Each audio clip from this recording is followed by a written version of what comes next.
All right, hey traders, this is Christian from Tribeca Trade Group, and this is a special Saturday video that I'm putting together. Normally what I do every weekend is write a newsletter for members, and we talk about the themes of the week. We talk about what to concentrate going into the next week. We talk about some trade ideas in sectors, possibly international areas, as well as single stocks, right? Really to kind of prepare for the week. Every once in a while, I will shoot a video when I think there's really something interesting to go ahead and talk about. The subject of this is really going to be a little bit about what happened last week with the rotations in the market. I think there was above average amount of rotations, and there was a lot of bounces in some areas that have just been a little bit under owned and in some downtrends. And what I want to talk about is whether those bounces are worthy of investments or were they just trades, right? There's a big distinguishing factor, whether or not you want to take trades for basically just that, a 3 or 4 day trade, or do you want to actually change around your portfolio and look at things from more of an investment standpoint? So those are the things I want to concentrate, and then also what to kind of focus on for next week with some of these rotations last week. So I'm mentioning that R word a lot, the rotation word, and I think going through some of the mechanics of what happened last week with quadruple witching and index rebalancing, which I know, I do tend to know a lot about. I used to work for Merrill Lynch, and part of my role was as a Delta One trader as well as an ETF trader. So that really gives me a big range of knowledge into the subject, because I used to actually physically do the index rebalances, and that used to be a big function of any Delta One desk, is to really make sure that you're handling quadruple witching correctly. It's a huge amount of market value that happens to trade that day. These are the 4 busiest days of the year in terms of volume. So there's a lot to learn, and there's a lot to understand about how to trade them, and what goes on. So we'll go through a little bit of the mechanics of that. But first, let's start with the performance of last week. And really, you could see by the performance, depending on what stocks you were in, not all stocks went up last week, right? If you were in the indices, you probably did pretty good. But depending on certain stocks, they actually underperformed a little bit. So take, for instance, the Dow stocks, right? They had a great week, up 2%. The S&P was actually outperformed, was up about 0.5% last week. Small caps, however, did not. Small caps and the Qs were both down for the week. So they underperformed pretty drastically. I mean, and if you look at the outperformance, it was pretty decently. And these are major indices. Then also emerging markets and international developed markets performed very well. They were up, close to 3%. EM was up 3% last week. And then, so index rebalancing and quadruple witching wasn't the only thing that was going on last week. There was big moves in currencies, and also big moves in interest rates, which interest rates went up at a decent clip, which affects a lot, right? There's a big trade there when interest rates move up a lot, or when they move down a lot. People shift out of their higher yielding equities like utilities, REITs, and sometimes they go into banks, which it appears what they did last week. All right, so let's talk a little bit about what happened on Friday. There's 2 things that happened for the index rebalancing. The traditional index rebalancing, where the S&P and the NASDAQ reweight all their indices, and I'll go into why they do that every quarter. And then there was also a separate rebalance, which just occurred with this new communication sector that was just created, where stocks went out of tech and a few stocks went out of tech, and a few stocks went out of the consumer sector and went into this new communication. So it was kind of a double hit in terms of index rebalancing, and there was definitely more impactful, right? So first of all, why is there index rebalancing? Why does this happen? So the MSCI and S&P are 2 of the big index managers, and what they've decided to do, and why ETFs have become so popular is because they've created a wrapper where you could basically own, a large chunk of the market, right? You could do that with just one trade, right? So that's become very popular, and I'm not going to go into. I could talk about that for a half hour, but their job is to make sure that the ETFs are tracking the appropriate index.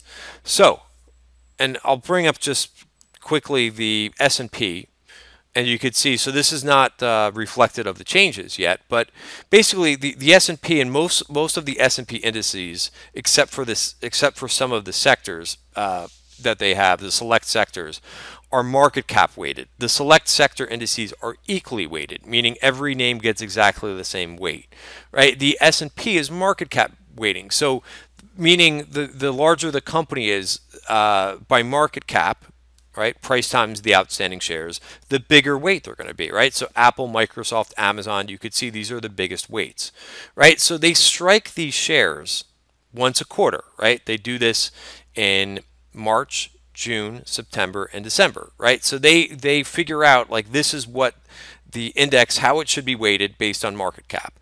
Now, what happens between that quarter, so let's say from last June to yesterday, September, that index will stay exactly the same, but what will change, the variable that change is price, right? So when we said market cap, remember what market cap means.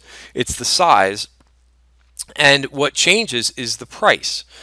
Price and outstanding shares. Now outstanding shares change, but not as often as price changes on a daily basis. So if some names really outperform and do better than others, they will naturally become a larger weight in the index, right? And that will actually get outside of how the index is supposed to be situated as a market cap weighted.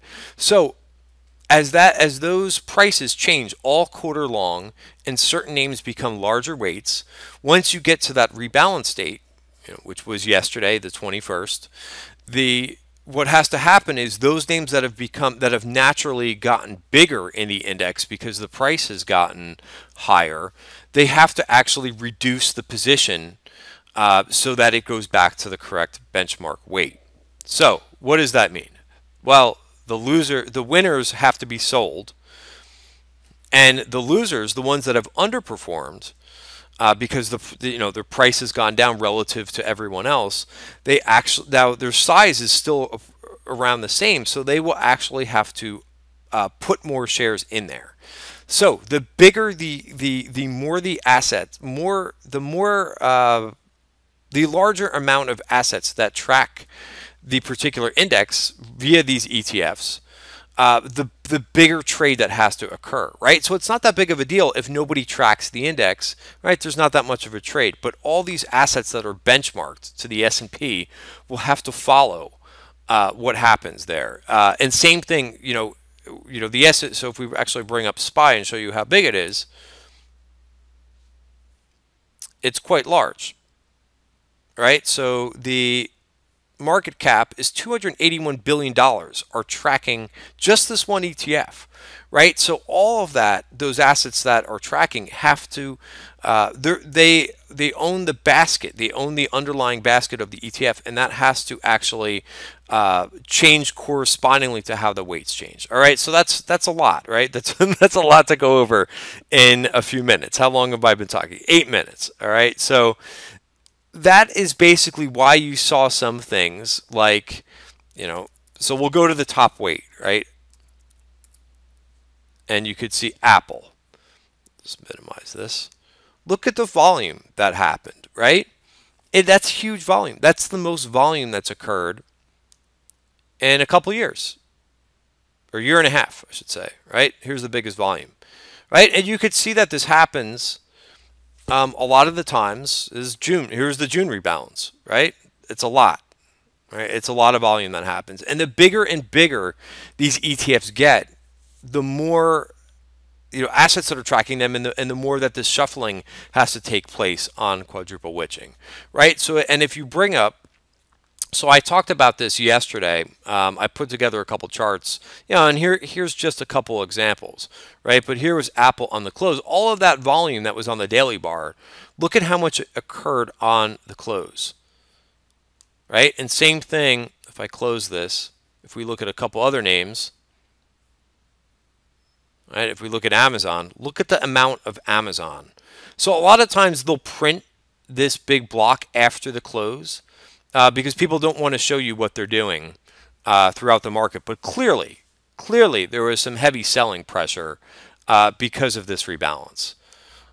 All right, so, and I think I had one more stock in here just so you could see an example, but you could go through, I mean, look at Google. Google, all this volume happened on the close, right? So this is why Google went from, 1185 down to 1172. Now, of course, there's other factors going on in the market, but this was a very big trade that had to take place, right? So the good news from this, right? If you followed me so far, this index rebalancing only happens one day. So it's basically done.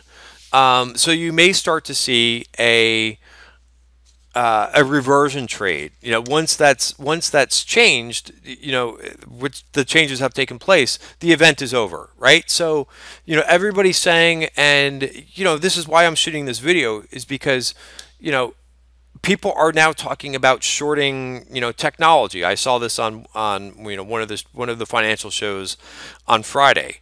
I don't completely agree with that, because these names, all the technology names, were under pressure because they've been some of your biggest leaders over the last 3-4 months, right? So that was one of the reasons why they were being sold so hard last week, and particularly at the end. There's all this pre-positioning that happens throughout last week too. So, if you remember last Monday, tech was really weak too. So there was some selling that was happening, in lieu of everybody games what's supposed to happen with those numbers that I just showed you on Friday. So, again, it's a one-time event. Will it kind of change things a little bit? Yeah. And again, it's kind of a larger conversation, but so Russell is another benchmark index operator. They don't have their rebalance in conjunction with S&P and NASDAQ, right? They do theirs in June. So take a look at what happens when you change the constituents, like you have when you kind of do what you did on Friday.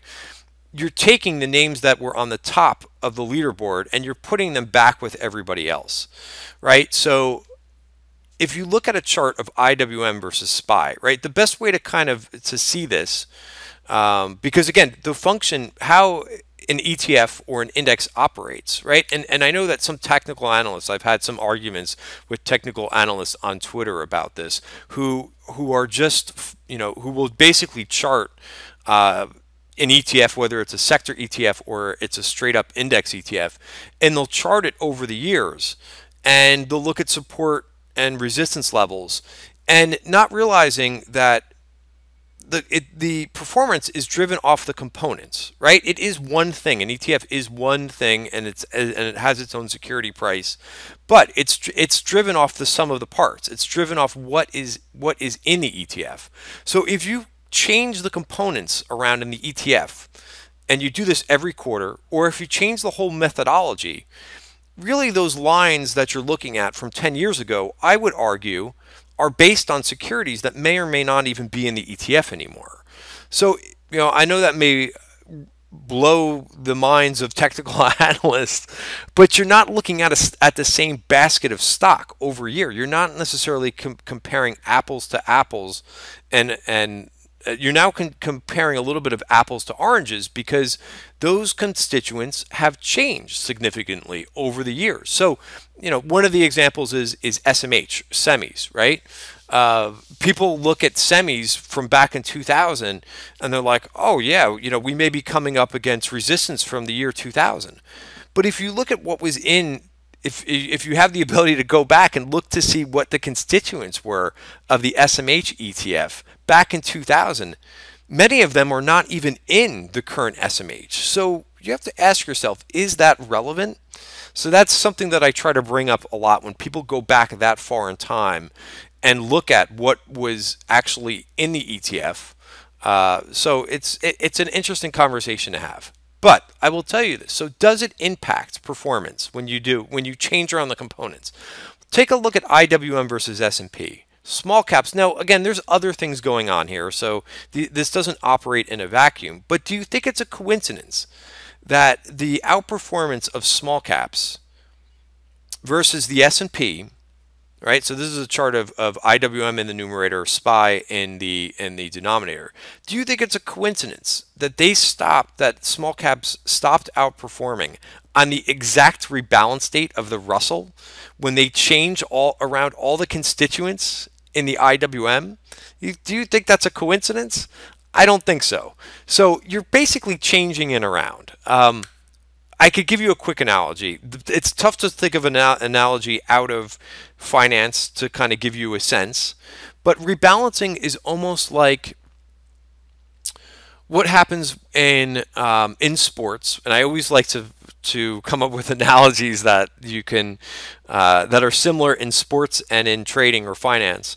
But take a look at what happens every year with the NFL or the NBA or baseball with the draft, right? The best team every year, the team that wins. Let's stick with football. The team that wins the Super Bowl, they get they don't get to draft in the same order every year. If you win the Super Bowl, you now get the last draft pick, right? You don't get to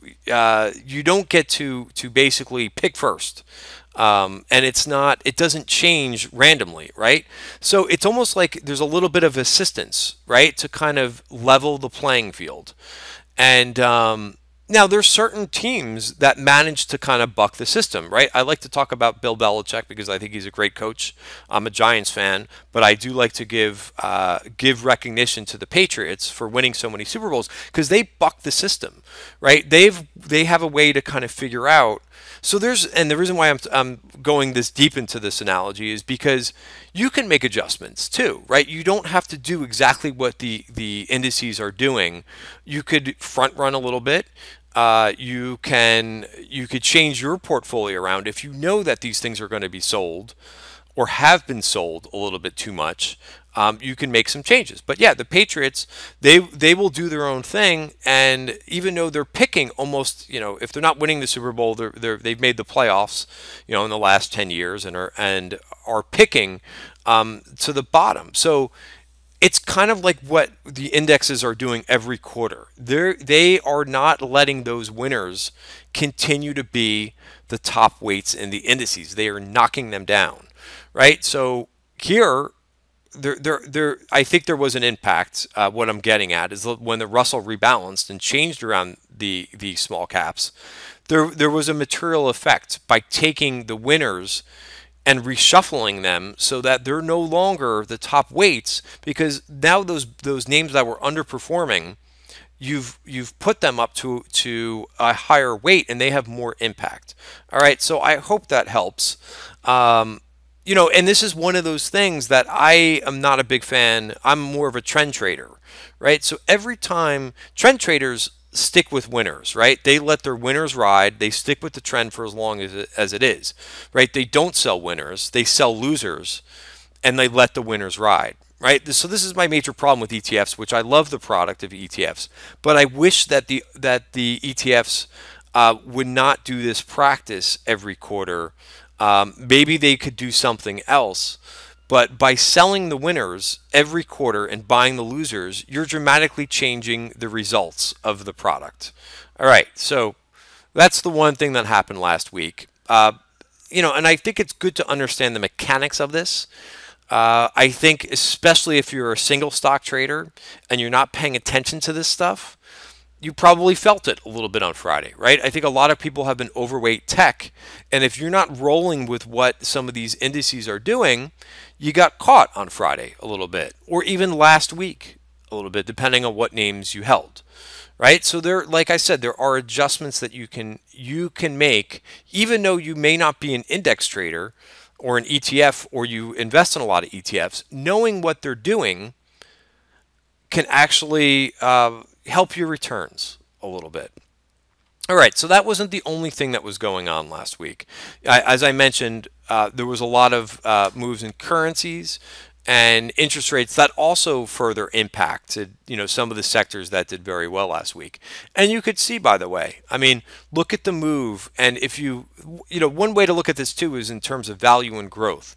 Value strongly outperformed growth last week. And you could break it down by sectors, right? Steel names, were up 5% last week.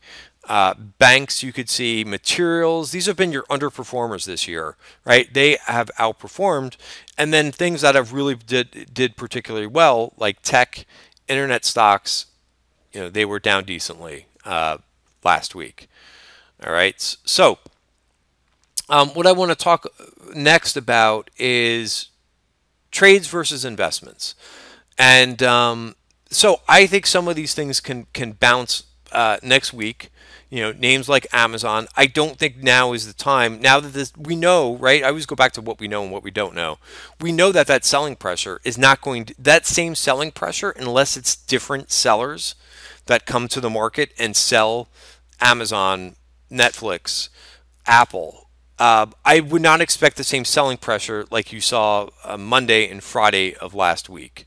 That whole rebalance is now complete, right? So you could think about that, and you can make some adjustments and think about whether or not those names were punished a little bit too hard by some of that index rebalancing, and maybe play for a little bit of a reversion, right? Same thing with the financials, right? I traded a bunch of the financials last week.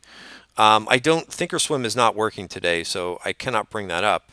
But I put on a couple of the financials last week.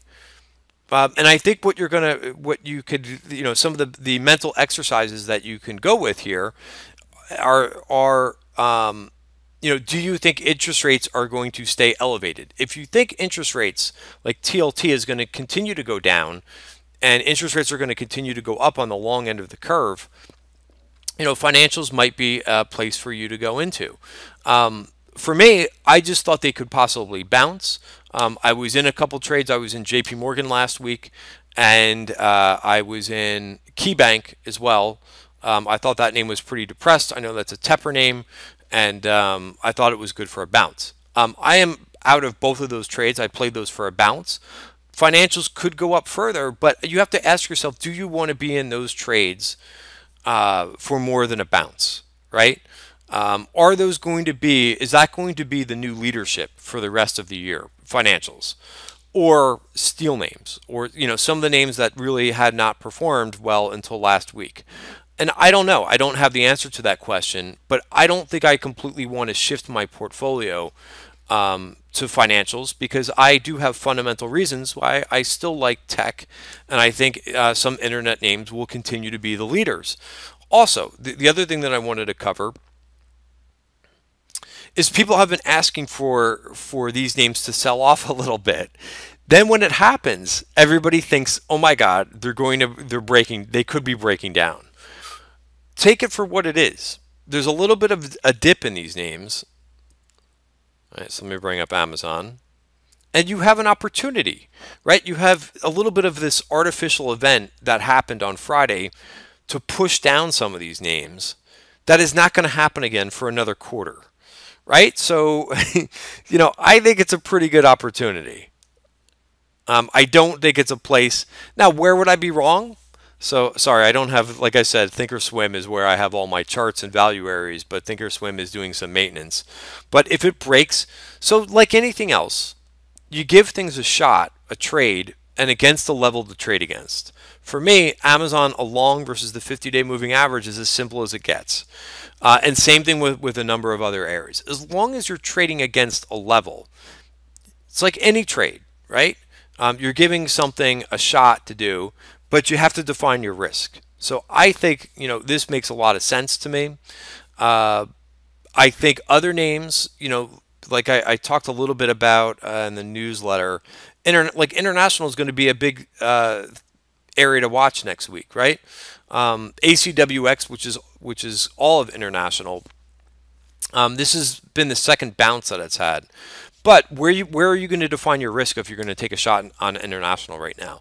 Well, you've got the 50-day moving average. You could certainly use that. That's the purple line.